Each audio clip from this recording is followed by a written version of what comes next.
سلام دوستای گلم، به کانال نسی کوکینگ خوش اومدین. امیدوارم از آموزش این قسمت لذت ببرید. بریم یه حلوای زنجبیلی خوشمزه درست کنیم. موادی که نیاز داریم 50 گرم کرز، 2 قاشق چای خوری پودر زنجبیل، 1 قاشق غذاخوری پودر گردو که به جاش میتونید از پودر بادام و فندق استفاده کنید، 1 لیوان آرد و 1/2 لیوان پودر قند.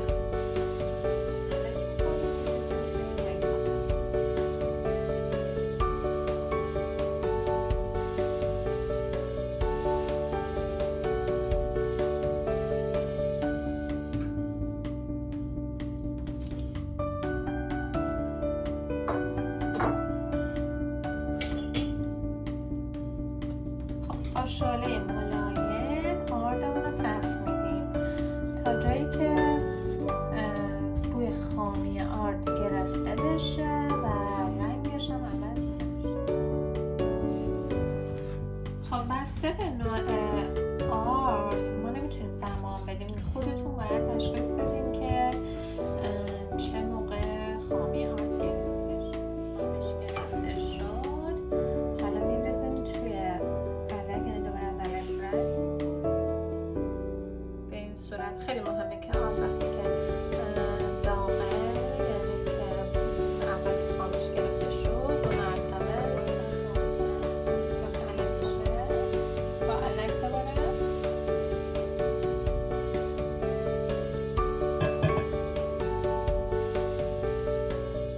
کرده شد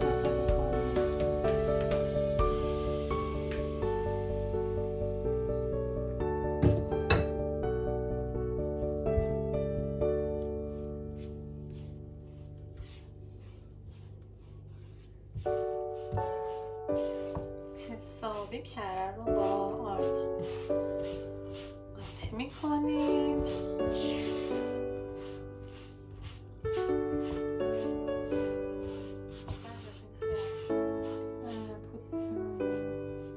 آرد دوباره تفت دادیم با کرده حسابی. پودر زنجبیلمون رو بهش اضافه میکنیم.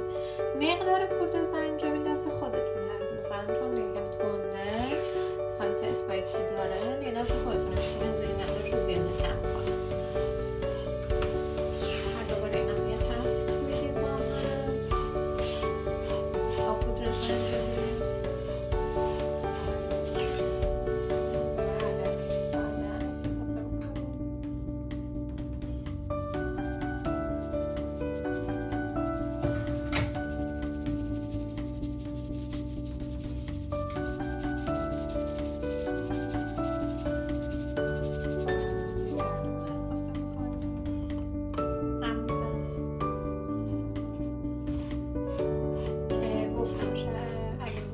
میتونید از پودر بادام یا پودر فندق هم استفاده کنید.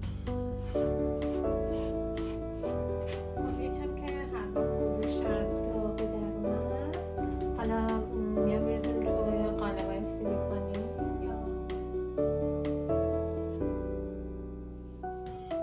حالا میزنیم داخل پودر قند و داخل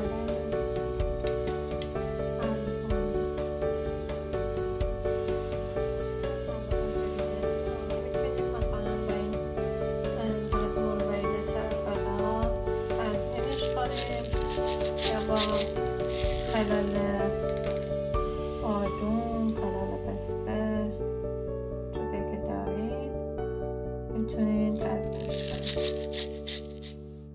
یکم هم میتونید از پودر نارگیل استفاده کنید برای تزیینش.